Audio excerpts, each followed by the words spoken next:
నియోజకవర్గంలో తిరుమలగిరి మోత్కూరు రెండు మున్సిపాలిటీలకు గాను 15 వార్డులతో తిరుమలగిరి 12 వార్డులతో మోత్కూరు మొత్తానికి మా అభ్యర్థులు మొత్తం ఇప్పటికే రంగంలోకి దింపి బీఫామ్స్ ఇచ్చి కారు గుర్తు మీద ఓటేయాలని చెప్పేసి ప్రచార పర్వం కొనసాగుతుంది.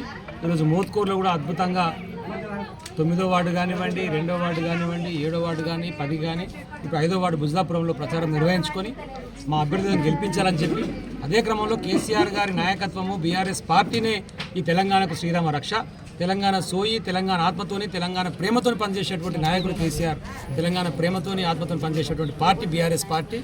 పొద్దున లేస్తే కనీసం ఈ ఒక్కనాడు ఇన్ని సంవత్సరాల జై తెలంగాణ అన్నటువంటి దౌర్భాగ్యుడు ఒక రాష్ట్రానికి ముఖ్యమంత్రిగా ఉండడం నిజంగా శోచనీయం. ఏ ఒక్కనాడు జై తెలంగాణ అనకపోగా తెలంగాణ ద్రోహులకే వ్యవహరిస్తూ తెలంగాణ రాష్ట్ర ముఖ్యమంత్రి నోటికొచ్చిన పిచ్చి ప్రాలాపనలు పేలుతూ కేసీఆర్ గారిని దూషించడం తప్ప ఒక్కటంటే ఒకటి అభివృద్ధి సంక్షేమ కార్యక్రమం చేస్తలేం.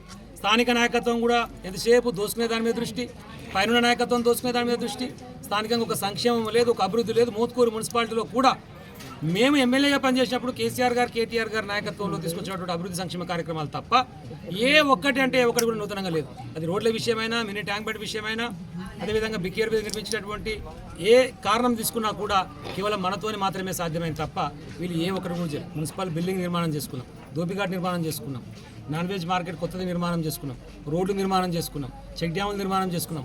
ఏది చేసినా అది మన హయాంలోనే అయ్యింది. అదే విషయాన్ని ప్రజలకు చెప్తున్నాం. 2 సంవత్సరాలుగా మీరు ఏం చేసిరు? ఇచ్చినటువంటి 6 గ్యారెంటీలు ఏమైనాయి, 420 హామీలు ఏమైనాయి? మున్సిపాలిటీలో కనీసం ఒక్కటి అంటే ఒకటి నూతన సాంక్షన్ తీసుకొచ్చిర్రా? వైన్ షాపుల కాడ ఏం తీసుకోవాలి? రోడ్ల మీదకి వస్తే దుకాణాలను బెదిరించి బ్లాక్మెయిల్ చేసి ఏం తీసుకోవాలి? దీని మీద మాత్రమే వారి దృష్టి ఉంది. ప్రజలారా ఆలోచించండి.